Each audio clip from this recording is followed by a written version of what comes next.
On this day in history, we remember the remarkable individuals who shaped our world. Welcome to Who Died Today in History, where we honor their legacies. From artists to leaders, their impact lives on. If you find their stories meaningful, like, subscribe, and hit the bell to stay connected. Alfred Hitchcock, often hailed as the master of suspense, passed away from natural causes on April 29, 1980, at the age of 80. The cause was renal failure, the final chapter in a life that had orchestrated some of cinema's most iconic moments of psychological tension and fear. He died quietly in his Bel Air, Los Angeles home, far from the explosive climaxes and chilling twists that characterized his legendary body of work. Hitchcock's death marked the end of an era. He had begun his career during the silent film age and rose to prominence through the golden age of Hollywood. His signature style, meticulous storyboarding, innovative camera work, and an uncanny ability to tap into the human psyche had defined suspense for generations.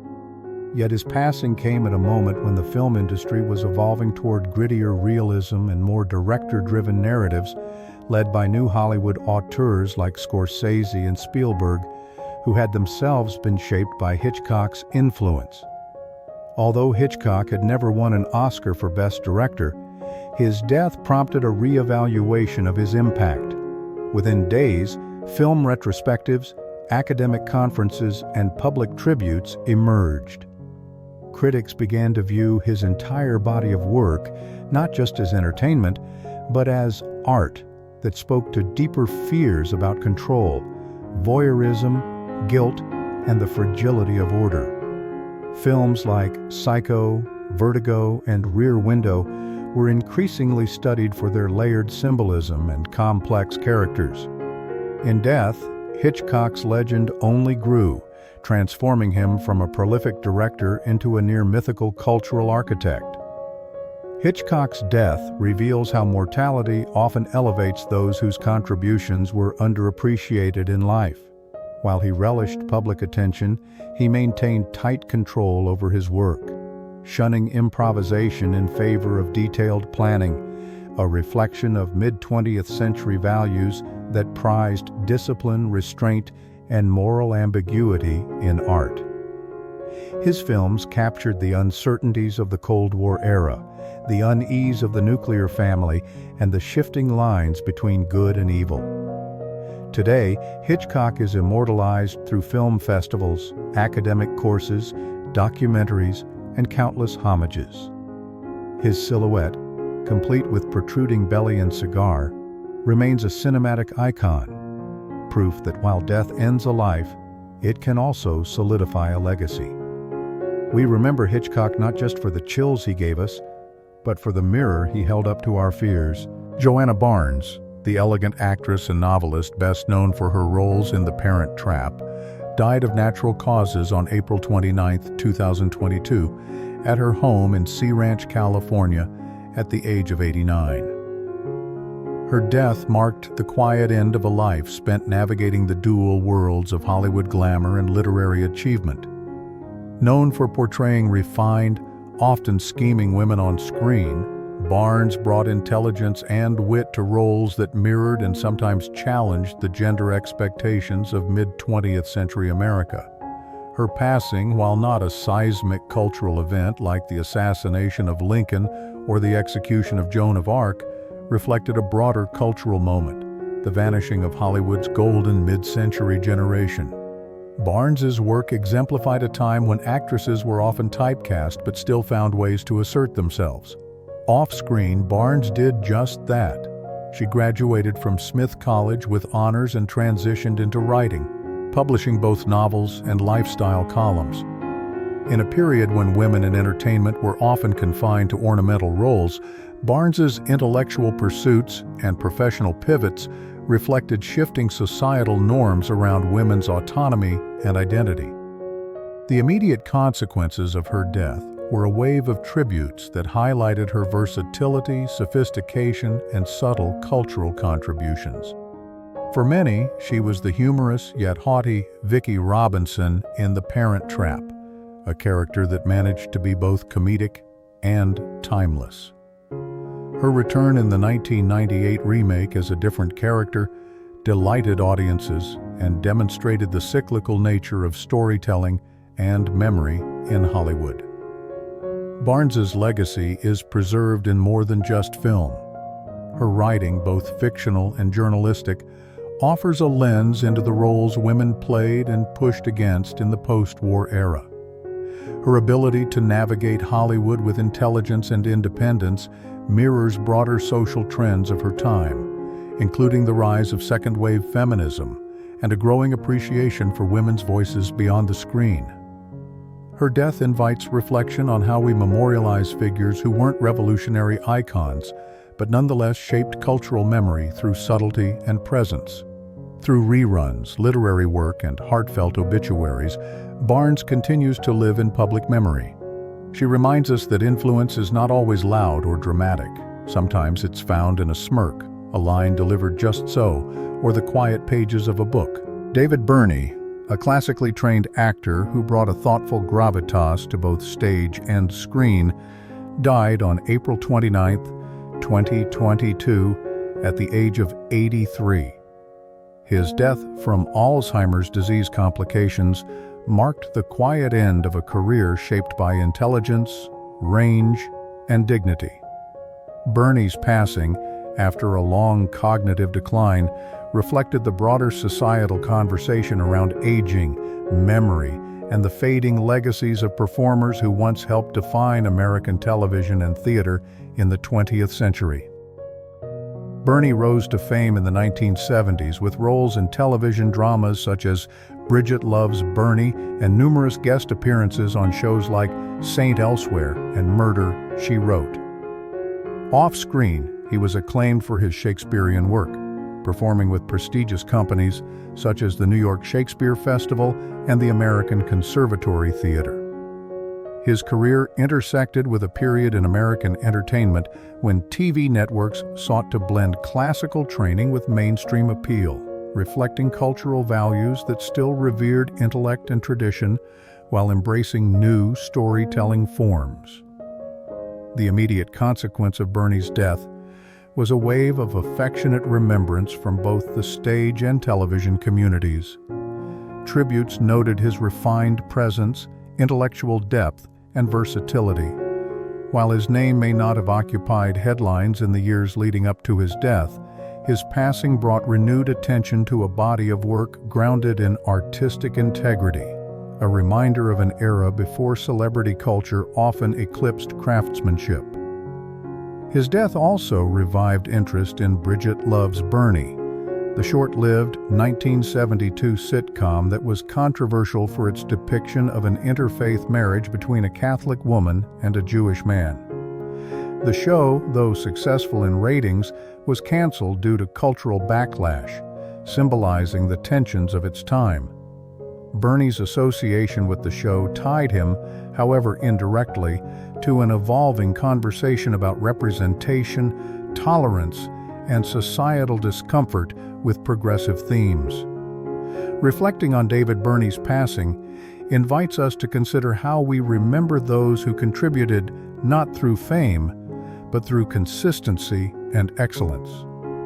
Alzheimer's, a disease that erodes memory, carries a cruel irony when it claims artists, those whose lives were dedicated to remembering and performing the stories of others. We immortalize figures like Birney through revivals of their work, academic retrospectives, and the echoes of their voices captured on film and stage. In doing so, we reclaim memory from the void, affirming that art, when done with purpose and passion, outlives even the most profound silence. Mae Clarke, an actress immortalized by one of cinema's most iconic scenes, the grapefruit to the face moment in The Public Enemy, died of cancer on April 29, 1992, in Woodland Hills, California, at the age of 81. Her death, from natural causes, marked the quiet end of a life that had once burned brightly in early Hollywood, only to dim as the industry evolved and newer faces took the spotlight. Clarke's passing not only closed the chapter on a performer of the pre-code and early sound era, but also reminded the world of the fleeting nature of fame and the challenges faced by women in a rapidly shifting entertainment industry. Clarke's ascent in Hollywood began in the 1930s, a period marked by both creative freedom and moral scrutiny. She starred opposite James Cagney in The Public Enemy and played Elizabeth in Frankenstein, securing her place in cinema history. Yet despite these prominent roles, Clarke's career faltered by the late 1930s due to a combination of a serious car accident that affected her health and changing industry trends that often discarded actresses once they aged out of ingenue roles. Her death didn't make front-page headlines, yet among classic film enthusiasts and scholars, it prompted a re-examination of her legacy.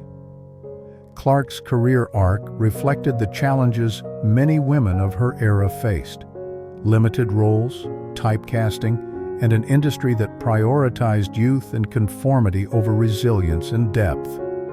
Her iconic scenes, particularly in The Public Enemy, came to symbolize not only the brutality of gangster-era cinema, but also the complex position of women caught between victimhood and visibility in early Hollywood narratives. Clarke's legend grew in the decades after her career waned, buoyed by film historians and preservationists who championed early sound cinema. In this way, her death did not shift history's trajectory, but it crystallized her place within a vital era of film history.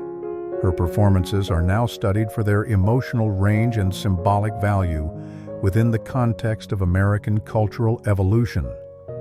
The remembrance of Mae Clarke underscores how we use film as a vessel for collective memory. Through screenings, retrospectives, and academic inquiry, Clarke's face, especially in that jarring grapefruit scene, remains vivid. We immortalize figures like her not through monuments but through the flicker of light on a screen, where moments frozen in time continue to speak to audiences decades later. Frank McRae, a towering presence both physically and on screen, died on April 29, 2021, of a heart attack in Santa Monica, California, at the age of 80. Best remembered for his roles as tough but often humorous authority figures in films like 48 Hours, License to Kill, and Last Action Hero, McRae's death was a quiet departure from the energetic force he brought to Hollywood's action and comedy genres. His passing, though natural, symbolized the fading of a unique era in film when character actors with distinct presences could leave a lasting mark without headlining a movie. McRae, who began his professional life in the NFL before transitioning into acting, embodied a rare crossover of physicality and charisma. His roles often leaned into stereotypes of angry police captains or loud-mouthed superiors, but McRae played them with a wink, subverting expectations and injecting warmth and humor into otherwise rigid tropes. His characters, particularly in films of the 1980s and 1990s, reflected the decade's cultural appetite for explosive action tempered by comic relief, an era defined by Reagan-era masculinity and shifting cinematic norms. While McRae's death didn't spark global mourning or dominate headlines, it stirred admiration and nostalgia in film communities that recognized the value of dependable character actors. His death did not shift the trajectory of film history, but it underscored the underappreciated role of supporting players in Hollywood's storytelling machinery. McRae's legacy became a reminder of the thousands of artists whose consistent performances form the backbone of cinema, but often go unheralded. In remembering Frank McRae, we see how death invites a broader reflection on memory and recognition. Unlike political figures or headline-grabbing celebrities, McRae represents a class of actors remembered not by name, but by the emotion and energy they brought to the screen. Yet his roles continue to echo, streamed, quoted, and cherished by fans of cult classics and buddy cop films. We immortalize such figures not only through formal accolades, but through the endurance of their work. McRae lives on in every scene that draws a laugh, every explosion punctuated by his booming voice, He is honored in the affection of niche audiences, fan retrospectives, and a growing appreciation for the character actors who gave shape to our cinematic memories. Billie Hayes, the beloved actress best known for her portrayal of the cackling, chaotic witch Wilhelmina W. Witchiepoo in the 1969 children's television series H.R. Pufnstuf, died of natural causes on April 29, 2021, at the age of 96 in Los Angeles. Her death, though peaceful, marked the end of a whimsical era in children's entertainment, one built on imaginative sets, eccentric characters, and a distinct psychedelic charm that mirrored the countercultural undercurrents of the late 1960s and early 1970s. Hayes's career was rooted in theater and vaudeville, but it was her iconic role on H.R. Pufnstuf, produced by the legendary Sid and Marty Krofft, that solidified her as a fixture in pop culture. As Witchiepoo, she personified a zany, harmless villain whose mischief was more humorous than menacing. At a time when America was grappling with political unrest, the Vietnam War, and generational upheaval, Hayes's work offered escapism, vibrant, bizarre, and unapologetically fun. Her characters connected with children and adults alike, reflecting a cultural hunger for color and fantasy amid a tumultuous historical backdrop. Her passing prompted fond tributes from fans and industry veterans, especially those who grew up watching her spirited performances. While her death did not spark a seismic cultural shift, it did renew appreciation for a lost form of creative storytelling, one that thrived before digital effects and franchise-driven entertainment dominated the landscape. Hayes's death also highlighted the role of female comedic performers in shaping children's television, often without the recognition afforded to their male counterparts. In the wake of her passing, fans and historians have reflected on Hayes's contribution through retrospectives, social media tributes, and archival features celebrating H.R. Pufnstuf. Her work continues to appear in nostalgic pop culture references, reaffirming her lasting impact. Billie Hayes's death invites broader contemplation on how figures in niche genres are remembered. While she may not headline history books, she remains etched in the collective memory of those who sought joy in her eccentricity. Her legacy underscores how cultural immortality is often earned not through political power or historical upheaval, but through the gift of wonder, laughter, and heart. John Kenneth Galbraith, the renowned Canadian-American economist and public intellectual, passed away on April 29, 2006, at the age of 97. His death from natural causes marked the end of a career that spanned decades of influence on economic thought, policy, and social issues. Galbraith's death came at a time when the world was grappling with the aftermath of globalization, the rise of corporate power, and increasing economic inequality, issues that were at the heart of much of his work. Galbraith's contributions to economic theory were wide-ranging, but his most influential ideas centered around the role of large corporations in shaping markets and governments. He challenged the traditional views of free market capitalism, arguing that corporations had too much power and that government intervention was necessary to address social inequalities.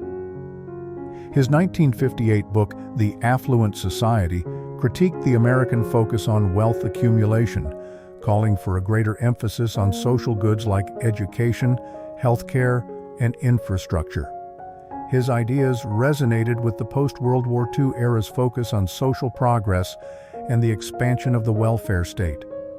In the years leading up to his death, Galbraith's legacy had been somewhat overshadowed by the rise of neoliberal economic policies championed by figures like Ronald Reagan and Margaret Thatcher, who emphasized deregulation and free markets.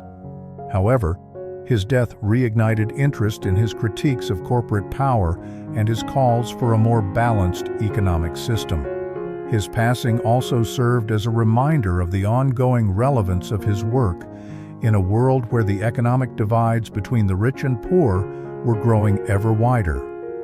Galbraith's death did not immediately shift the trajectory of history. but it did prompt renewed discussions about the role of economics in society. Tributes poured in from policymakers, academics, and public figures, acknowledging his influence on the way we think about wealth, power, and inequality. His work is remembered in academic circles through retrospectives and publications that continue to explore his critiques of capitalism. In the broader context, Galbraith's passing invites reflection on how economic theory shapes our view of society. His death was a reminder that ideas, particularly those about power, money, and inequality, endure long after the individuals who first articulated them.